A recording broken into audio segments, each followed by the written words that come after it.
Hi, it's Exploring John. We're at Packhorse Ford today. We're going to hike up to Lock 38 and back. There's a lot of features to see in between these 2 points. As we look across the river, we can see some lime kilns on the other side, on the West Virginia side. This is a gang of 6 of them, one for each day of the week and a day of rest. We came off the towpath to take a look at Culvert 105. Looks like it's been silted up. We do see there's a water flow through it. We can kind of look at that and look down and see it flowing toward the Potomac. Here we are at the uphill side of Culvert 105. Looks pretty good here. The main culvert, the stonework. We see on top of it there's a road. We'll look over here on the left at the stack stone, and it looks pretty good. Then back on this side, stack stone, which also looks pretty good. On this side, we may actually get a look up this culvert. Let's get down low and see what we can see. See if we see any daylight from the other side. We'll turn around here and get a look up the creek stream so you can see that it's running. We're coming up on one of the features. It's a mile marker. Mile 72 of the C&O Canal. We're coming up on the little bridge that goes to the parking lot. This parking lot is known as the Lower Shepherdstown parking lot. The other one by the bridge is the Upper Shepherdstown parking lot. Now this is a good alternative to parking. Instead of parking down at Packhorse Ford, which is just a dirt pullover, you can park here where it's paved and has a porta pot. And then just walk across the bridge and go down to Packhorse Ford, and there's a sign there. Then go up to Lock 38, and there's a little bridge there too, and back. And that way you can do that same walk, about 40 minutes. Now we'll continue our hike. We're coming up on a train bridge. This is a working bridge. It replaced the one that got wiped out in the flood of 1936. As we get up to the trestle, the canal pinches here.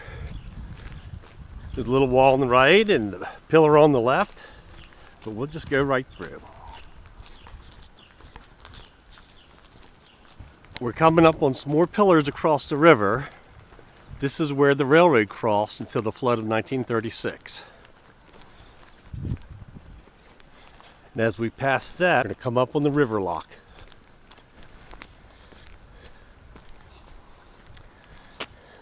This is where the river lock was. There used to be a bridge across it for the mules to cross.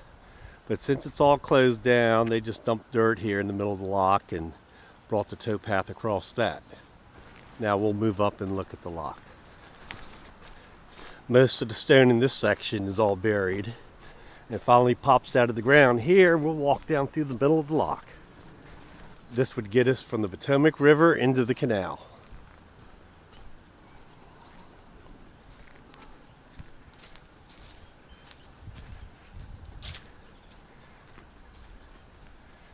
Here's the gate pockets.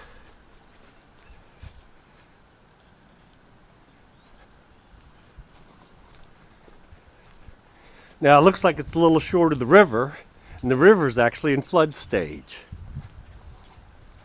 But there was a dam downstream on the rapids, and that dammed the river up so you could flow in and out here. Try and give you a look.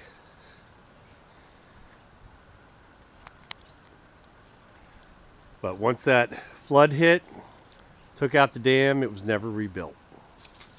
They just closed this lock off.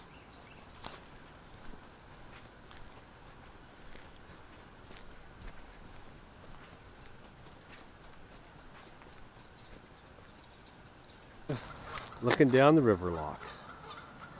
And on we go. As we pass the pillars for the old train track, we can look up and see the Rumsey Monument on the West Virginia side. For James Rumsey, he showed that steam power would work on a boat and ran his boat here in the Potomac. And it sounds like a train's coming.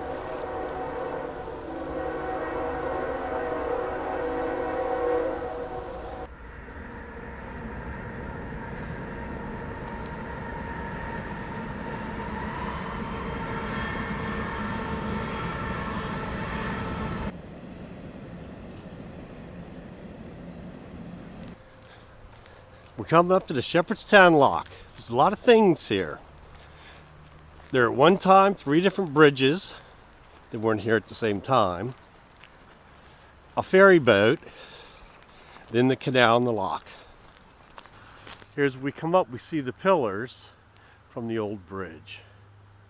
Went across and out on the river. A timber covered bridge was built across the Potomac in 1850 by the Virginia and Maryland Bridge Company. It had 4 spans on the 3 piers. It was burnt by the Confederates in 1861. A new timbered covered bridge was erected in 1871. One span on the West Virginia side was carried away in the flood of November 1877. It was rebuilt, but the entire superstructure was carried away in the flood of 1889. It was replaced in 1890. It was remodeled in 1924. It was purchased by the state of West Virginia in 1929. The entire bridge was carried away in the flood on March 18, 1936. Only the piers remain in the river. A new bridge was built in 1939 and has since been replaced by the bridge that's here today. Looking down to the ferry crossing. See the ramp on the other side where it comes out on the West Virginia side. We'll go down and take a closer look at it.